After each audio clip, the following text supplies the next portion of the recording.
The final topic of week 1 is Riemann integrability. Please be warned, this video may not be for everybody. Even an advanced student will have difficulty here. But don't worry too much about it because I'm not going to write any exam problem or anything like that. The reason I'm still covering it is for mathematical maturity. After all mathematics majors and math education majors will have to go through this anyway. And let's prepare them initially in Calculus 2, a little bit more in multivariable, and then by the time you hit real analysis 1 and then 2, you're going to be ready appropriately and then go through this with far less difficulty. If I don't cover it appropriately now, then you're going to blame me later. So let's go ahead and do that. I repeat again, you don't have to understand everything, master everything in one semester. Okay, let's recall a Riemann sum is given by sum of yi star times delta xi, where yi star is given by an arbitrary y coordinate value between the minimum and the maximum, which represent the height of the rectangle, and delta xi is the size of the subinterval. Consequently, this becomes the width of the rectangle. Put those all together and add them up, I have a Riemann sum. However, because of the randomness, this is really humongous family. Uncontrollably large if I don't be really careful. So how do we represent this one as a limit and then express the definite integral as a well-defined limit? What we are going to do is to pay a particular attention to two special kind of Riemann sums. Worst possible approximations. Two worst possible approximations as a matter of fact. One is called a lower Riemann sum, where this yi stars are selected as the minimum values, the minimum function values in that interval. If the minimum does not exist, we'll have to take infimum, by the way, if you know what I mean. And another case is to overestimate by taking the maximum value at each interval. Here's a visualization, and let's begin with initialization, arbitrary Riemann sum like this. And of course, if I run it again, I'm going to get different partitions with the same, even though we have the same size, and we have approximation which is pretty bad. However, for my purpose, even this approximation is not bad enough. What I want is really the worst possible situations. One of the two worst possible situations is this one. We take arbitrary interval, yes, and then we take the lowest possible, the smallest possible y coordinate value, take the minimum values at each interval, and consequently underestimate the signed area like this. As you can see, approximation is really bad. This is one of the two worst possible scenarios, and the other one is overestimating badly, like this. Arbitrary partition, and then at each interval we take the maximum value so that we overestimate the signed area. Again, the numerical approximation reflects this bad approximation. This is way too big. If we put those underestimation and the overestimation together in the same viewing window, we get something like this. And the blue is the overestimation, the upper Riemann sum, and the pink is the underestimation, the lower Riemann sum. Because of the overlap, we have kind of lavender, purple kind of picture. And let's look at that. Let's look at this large area over here between 1 and 2, approximately speaking. The minimum value is the end of this lavender pink, starting point of blue, and the maximum value is the end of blue. Anything in between is valid yi star value. Consequently, taking anything in between, I'm going to get arbitrary Riemann sum based upon the same partition, of course. If you look at the end interval at the right hand side corner, then I'm going to get smallest minimum value at this negative at the end of this pink, and the maximum value at the end of this blue. Anything in between will be yi star. And that is going to be true for every single interval.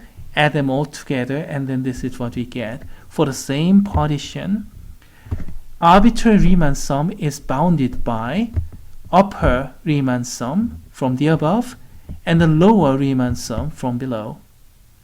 Underestimation, arbitrary approximation, and overestimation, basically. So we are ready to a certain degree, and we want to establish our limit using some kind of sandwich rule, and anything we have is going to be bounded by underestimation and overestimation, so we can apply sandwich rule. Okay, one of the two is done.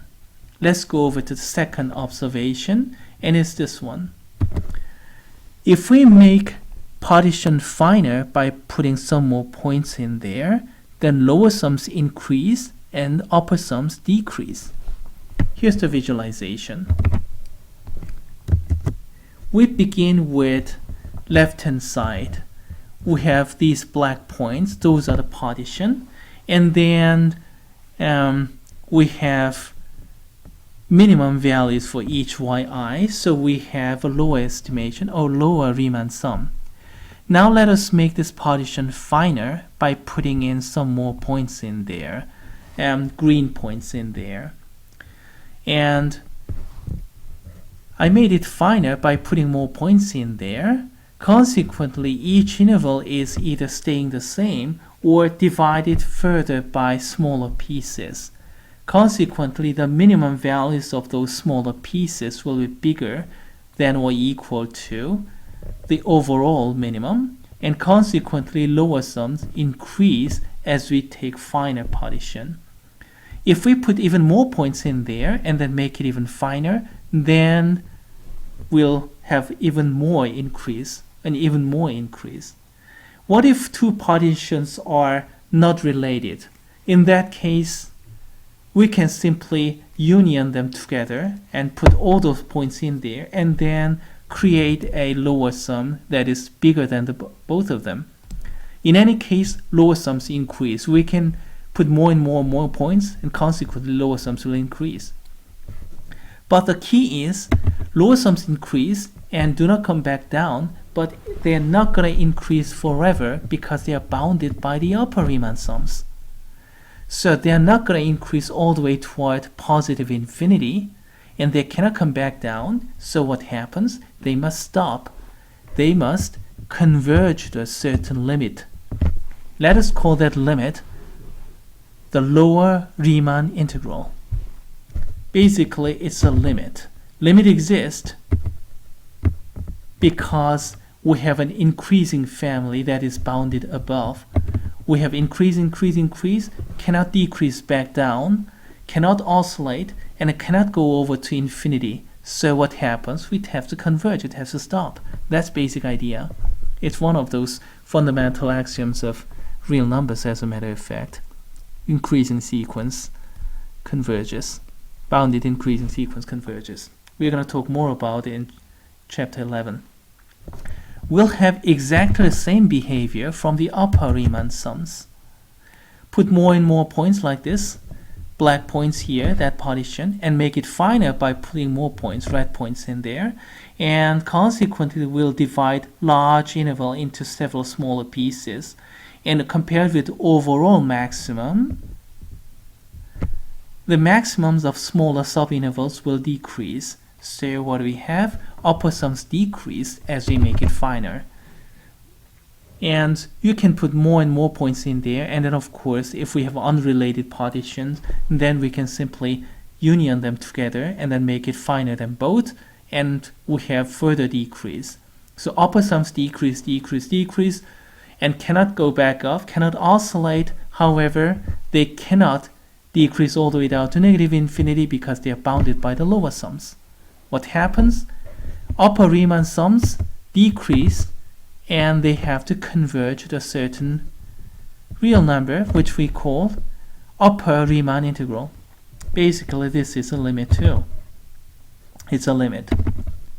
Now, lower Riemann sums is a limit of a smaller family, lower Riemann sums, and upper Riemann integral is the limit of larger family, the upper Riemann sums. Consequently, the limit, by the limit rule, upper Riemann integral is greater than or equal to lower Riemann integral. There we go. We are ready. This is true for any function f of x. If there's a certain function where lower Riemann integral and the upper Riemann integral are the same, then all the Riemann sums will have to converge to the same common value because of those squeeze rule. Lower Riemann sums converges to lower Riemann integral.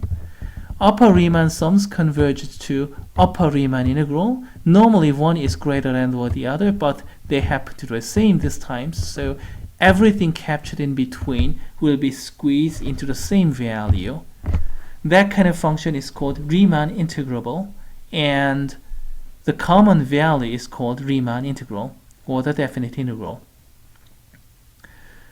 It is known that all continuous function is Riemann integrable, and furthermore, that Riemann integral is the antiderivative, putting in the top and putting in the bottom, subtracting one from the other, the fundamental theorem of calculus. It turns out the fundamental theorem of calculus is really difficult to prove, so we're going to just pass it over to Math 3000 or 3610, or maybe in discrete mathematics, something more significant. And then here, let us talk about one advanced example.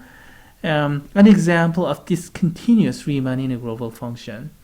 What do you mean by discontinuous? It has to be discontinuous fundamentally, not just discontinuous at one point, so that it can be simply represented as two continuous functions joined together, or piecewise continuous function.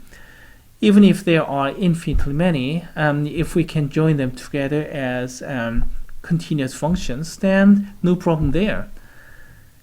Here, this function is really wild in that this function is discontinuous at every rational number. Consequently, discontinuity is densely distributed. Excuse me. Here's a graph. When x is irrational, then the function's value is 0. When x is rational, and if it is m over n in the lowest term, the function value is 1 over n. Now, except for a very small number of rational numbers, like 1/2, 5/3, 7/4, things like those, which are represented in red in this picture, overwhelming majority of the rational numbers have humongous numerator and humongous denominator. And knock off all the numerator, and what we have 1 over humongous denominator. So overwhelming majority of the rational numbers are all the way down here, which I kind of highlighted in kind of cyan, light blue picture. In any case, this function is discontinuous at every rational number. It's not difficult to prove, as a matter of fact. You can think and then write down an argument if you want to. Now, let's consider Riemann sums. Lower Riemann sum, of course, is all 0 because this function is non-negative and at rational points everything is 0. Upper Riemann sum is a problem, and here's a picture. We're going to prove that we're going to argue that integral is 0. Upper Riemann integral is also 0, and we can see it like this. For exceptionally for small number of rational numbers with exceptionally large denominator, we have those red rectangles, but there are not that many. There are only finitely, as a matter of fact, at each period bigger than a certain epsilon bound. So we have very, very thin rectangles, and those areas go down to 0. Overwhelming majority are down here, and then those are all flat, so those areas go down to 0 too. Overall, all the areas go down to 0. Consequently, we have zero integral. Even the upper integral is zero.